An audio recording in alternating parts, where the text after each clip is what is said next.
안녕하세요. 뜨는 아침 묵상 배용호 목사입니다. 오늘은 사무엘상 17장 36절 37절 말씀입니다. 주의 종이 사자와 곰도 쳤은즉 살아계시는 하나님의 군대를 모욕한 이 할례받지 않은 블레셋 사람 이리이까 그가 그 짐승의 하나와 같이 되리이다. 또 다윗이 이르되 여호와께서는 나를 사자의 발톱과 곰의 발톱에서 건져내셨은즉 나를 이 블레셋 사람의 손에서도 건져내시리이다. 사울이 다윗에게 이르되 가라 여호와께서 너와 함께 계시기를 원하노라. 아멘.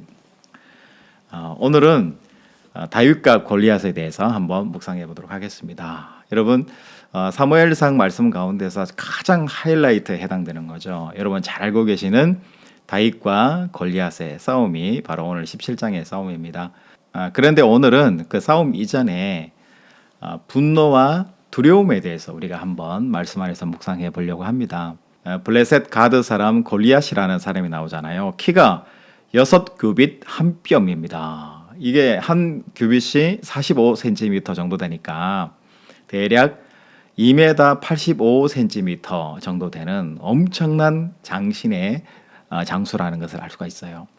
여러분 그런 장수가 나와서 그냥 쩌렁쩌렁 소리를 내면서 이스라엘을 모욕하고 군대에게 기를 죽인다면 아마 쉽게 나설 수 있는 사람이 없을 것 같아요. 굉장히 두려워할 것 같습니다. 오늘 성경에도 보니까 여러 곳에서 이 골리앗이라는 장수에 대해서 두려워했다라는 사울왕도 두려워하고 이스라엘 백성들도 두려워했다라는 기사가 여러 번 반복해서 성경에 기록된 것을 알 수 있습니다.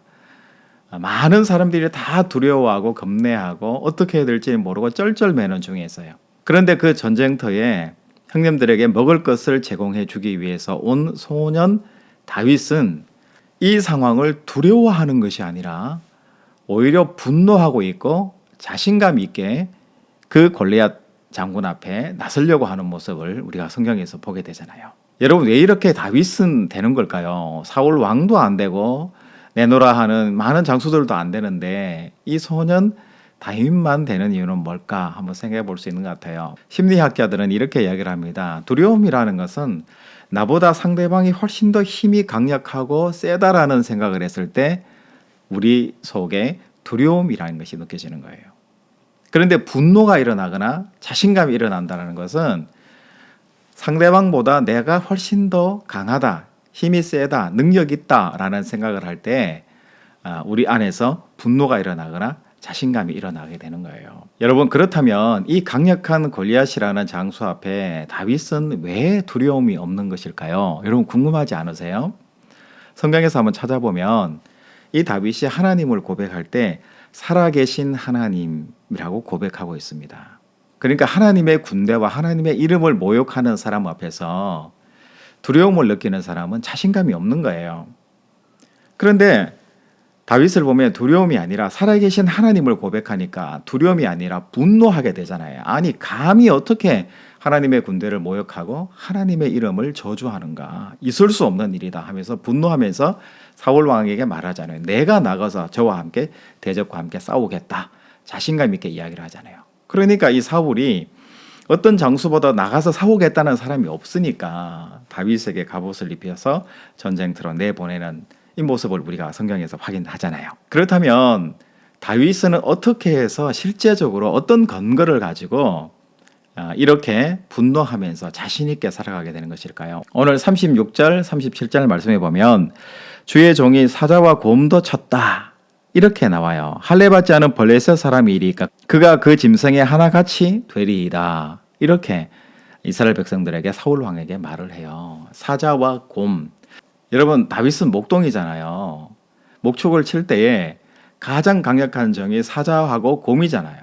결국 사자와 곰을 이겨내지 못하면 목동의 자격이 없는 거예요. 그럴 때 이 다윗은 자기 양을 너무 사랑하기 때문에 사자로부터 지켜냈고 곰으로부터 이 양들을 지켜냈던 경험의 축적이 있는 거예요. 그러니까 어떤 어려운 상황이 있을 때 그 상황을 이겨내본 나이테가 있고요. 어려운 상황을 육체적으로 정신적으로 내가 준비하고 계획하고 또 이겨내본 계획성이 있는 거예요. 경험이 확신이 그 속에 있는 거예요. 이것이 결국은 하나님이 사용하는 큰 도구가 되었다라는 것을 우리가 알 수가 있어요. 다윗 속에 있는 하나님에 대한 확신, 그리고 하나님을 믿는 확신, 그리고 그 삶 가운데 자기 양떼들을 지켜내고야 말겠다라는 그 확신에 찬 바로 축적된 경험과 확신, 이런 것들이 결국 하나님 앞에서 귀하게 쓰임받았다라는 것을 알 수가 있습니다. 여러분, 삶의 자리에서 여러 가지 고난과 어려움들을 많이 겪게 되잖아요. 어려운 문제를 많이 풀어본 사람은 또 어려운 문제를 당하게 되었을 때 침착하게 그 문제를 자세히 관찰하게 되고 묵상하면서 그 문제 속에 있는 정답을 찾아내기 마련이잖아요. 마찬가지입니다. 우리도 우리 삶의 자리에서 고난과 어려움, 내가 극복할 수 없는 많은 사건, 사고들을 잘 하나님 안에서 묵상하고 극복하고 이겨낸 경험이 있을 때 우리는 더 많은 고난과 갈등 속에서 우리 자신들을 지켜낼 수 있고 내 자신뿐만 아니라 또한 남까지 선하고 아름다운 길로 인도해낼 수 있는 확신이 우리 속에 생겨나게 되는 거죠.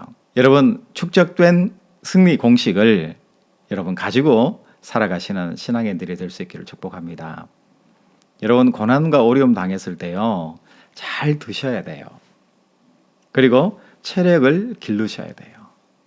고난과 어려움을 당할 때는 더 어떨 때보다도 더 규칙적이게, 더 내 자신을 지켜내고 내 자신을 강하게 만들어내는 반복된 훈련과 습관이 우리 속에 배어 있어야 되는 거예요. 그리고 내가 한 번도 내 인생의 고난과 두려움에서 나는 이겨본 적이 없는 것 같다라고 생각하시는 분들은 여러분들의 고난과 어려움을 이번 기회에 한번 이겨보고 이제부터는 나는 승리의 공식만 써가고 매듭을 지어가는 나이테가 있는 사람이 되어야겠다라는 그런 결단과 결심을 하시면서 그렇게 살아내는 여러분들이 될 수 있기를 바랍니다. 여러분, 우리는 하나님의 자녀잖아요. 두려움 속에 살아갈 사람들이 아니라 하나님의 말씀 안에서 하나님 뜻대로 살아내야 할 하나님의 자녀라는 그 사실을 분명히 기억하시고 두려움이 아니라 분노로, 자신감으로 오늘 하루를 살아내시는 여러분들의 삶이 되시기를 주님의 이름으로 축복합니다. 여러분, 내일 또 뵙겠습니다. 샬롬.